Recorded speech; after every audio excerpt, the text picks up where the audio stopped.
convosco. Ele está no meio de nós. Proclamação do Evangelho de Nosso Senhor Jesus Cristo segundo Marcos. Glória a vós, Senhor. Naquele tempo, Jesus ensinava no templo, dizendo: Como é que os mestres da lei dizem que o Messias é filho de Davi? O próprio Davi, movido pelo Espírito Santo, falou: Disse o Senhor ao meu Senhor: Senta-te à minha direita, até que eu ponha teus inimigos debaixo dos teus pés. Portanto, o próprio Davi chama o Messias de Senhor. Como é que ele pode então ser seu filho?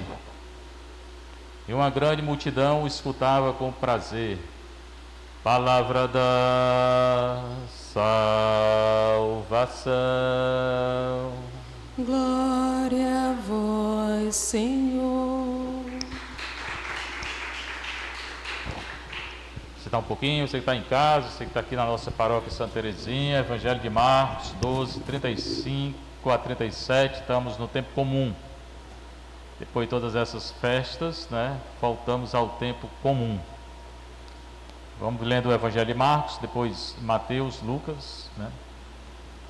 Naquele tempo, hoje e agora, na hora que é anunciada a palavra de Deus, ela acontece no coração que acredita.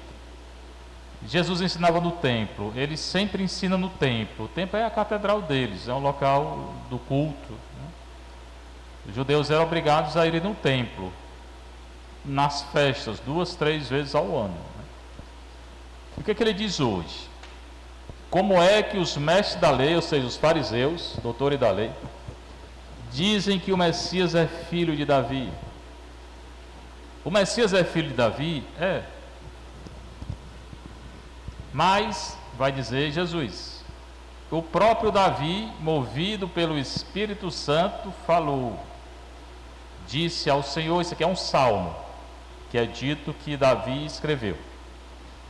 Disse ao Senhor, meu Senhor, senta-te à minha direita, até que eu ponha teus inimigos debaixo dos teus pés. Então, se Davi escreveu esse salmo, dizendo, disse ao Senhor, ao meu Senhor, e esse salmo é messiânico, que fala do Messias, então o Messias é Senhor. Para Davi, o Messias é Senhor, não é filho. A questão é essa, eu vou repetir. Jesus pergunta, como é que os doutores da lei dizem que o Messias é filho de Davi, se Davi chama ele de Senhor? Pronto, a questão era essa. Portanto, o próprio Davi chama o Messias de Senhor. Como é que ele pode ser seu filho? Se quiserem responder, pode responder. Não, vou ficar aqui a noite todinha, pelo que eu estou vendo, Tomé, me diga aí. Tomando água ali, Como é que Davi chama ele de Senhor e ele é filho de Davi? Vocês não leem não a Bíblia? Ele é filho de Davi porque descendente de Davi, ele descende do Davi, do rei Davi. Jesus descende. José, o pai dele, pai adotivo, era da descendência do rei Davi. Por isso que ele é filho, filho no sentido de descendente.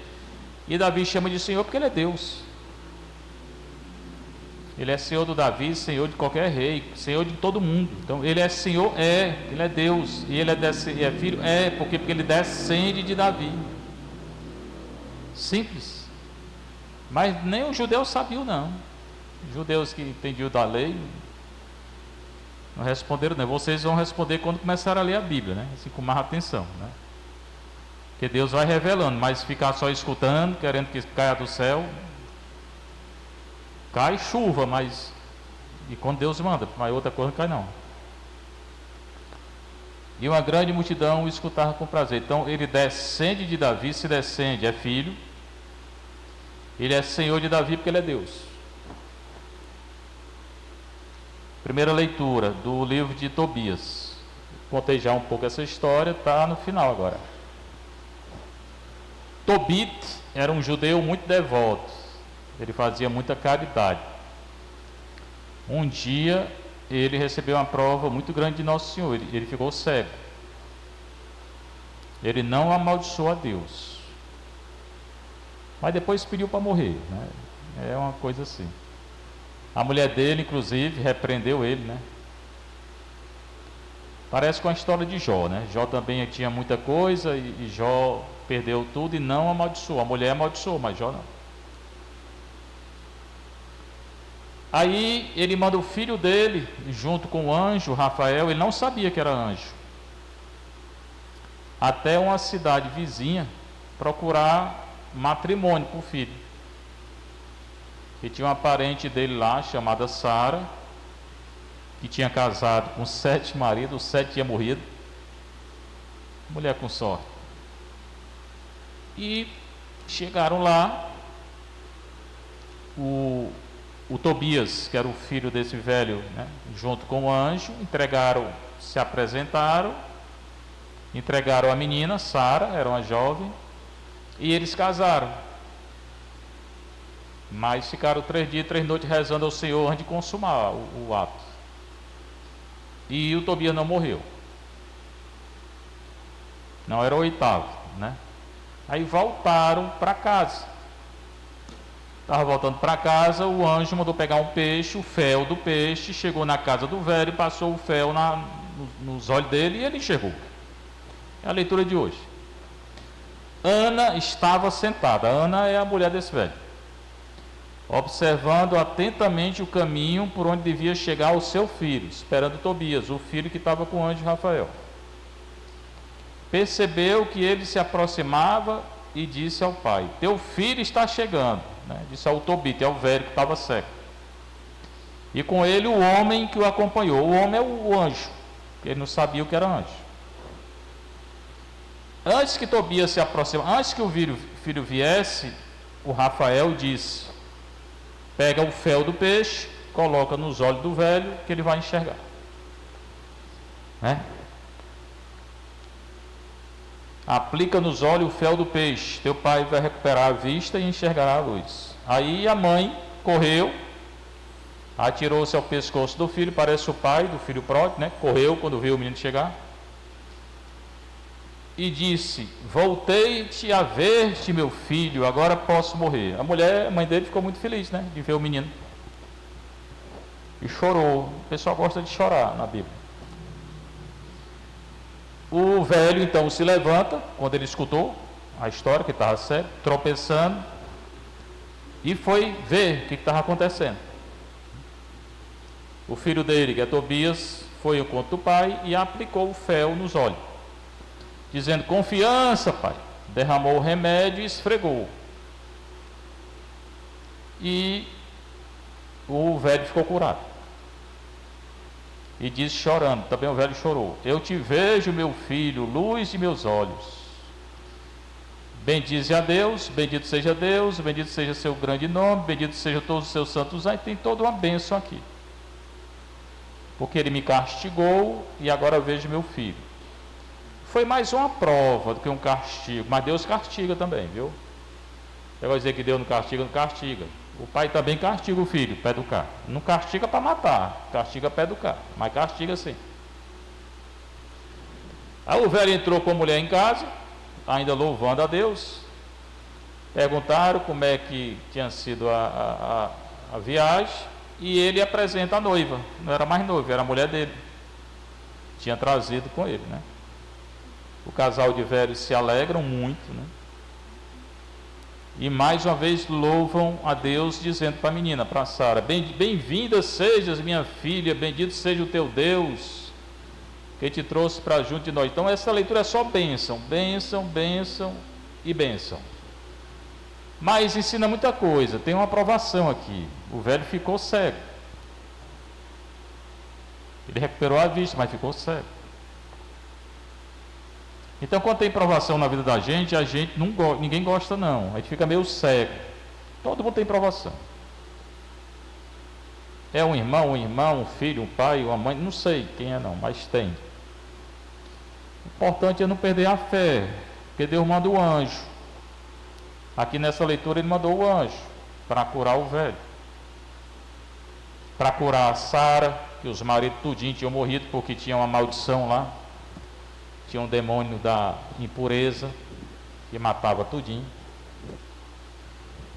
Para o filho voltar casado, Então, o pessoal que vai se preparar para o casamento, é bom falar dessa leitura aqui, Tobias. Eu vou mandar a ler quando eu fazer a entrevista, né, para entender um pouco o casamento católico. O casamento católico mais importante é a bênção de Deus, que eles colocam no primeiro lugar. O primeiro lugar não é o ato não sexual, é a bênção de Deus. O próprio matrimônio é uma bênção de Deus, que está se perdendo hoje em dia, porque primeiro ninguém está casando, né? Aqui nessa paróquia, já falei, são 700 batizados e 20, 30 casamentos. Era para ter 700 casamentos, ou mais ou menos. Então não estão casando, porque não estão querendo a bênção de Deus. Se é difícil um casal casado na igreja com a bênção de Deus, imagine se não é casado. O desmantelo que não cria. Fora dizer que não é só casar não, é casar e seguir o que a igreja diz, que eu também falei aqui e falo. O casamento tem que ser abrir para a vida. A mulher, o corpo não é dela não, o corpo é de Deus. Não pode tomar pílula, nada que impeça a ovulação. Nada significa nada. Nenhuma pílula pode ser tomada para evitar a ovulação. Todas são abortivas. E se tomar tem que confessar como pecado de aborto. Nem preservativo pode usar também. Mas poucos casais católicos seguem. Minha obrigação é dizer, e eu vou dizer sempre, vou sempre dizer, querendo ou não querendo, para mim não importa não, se quer escutar ou não. Eu vou dizer.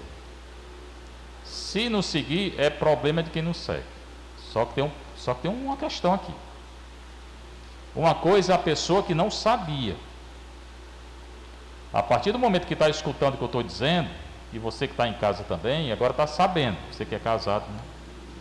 Que não pode usar nada disso. Se você usar, seu pecado é maior. Por quê? Porque agora você já sabe. Era melhor que não soubesse. Mas se eu for dizer, eu vou continuar dizendo. O pecado é maior. E quando tem consciência, não é que não era pecado não, era. Porque não sabia, mas devia ter procurado saber, né? Curso de noivo é para dizer. Se não disser, eu digo. Toda entrevista que eu faço com o noivo eu falo, porque é minha responsabilidade. Tem que dizer no curso de noivo tudo isso que eu estou dizendo aqui. E eu vou dizer também na entrevista, né? Para ser bem claro, eu gosto das coisas claras. Nós somos católicos por isso. Se quiser ser, venha. Não quiser, não venha. Não vou ficar preocupado não. Não vou ficar preocupado se eu não disser. Porque é minha obrigação dizer, eu vou continuar dizendo. Tem um documento na igreja chamado Humanae Vitae, do Papa Paulo VI, que hoje é santo. Ele fala sobre isso. Pode procurar na internet, tá de graça no Google. Humanae Vitae. Humanae com AE no final, Vitae com AE no final. É em latim. É uma carta, uma encíclica dele, falando isso que eu estou falando. Você baixa ela de graça. Não vai pagar nada. Hoje, depois da missa, eu vou baixar para estar nos grupos. Para não ter desculpa que não sabia. Sabia porque eu disse. Ainda vou apresentar o documento. Seja louvado nosso Senhor Jesus Cristo. Para sempre seja louvado e vossa Mãe Maria Santíssima.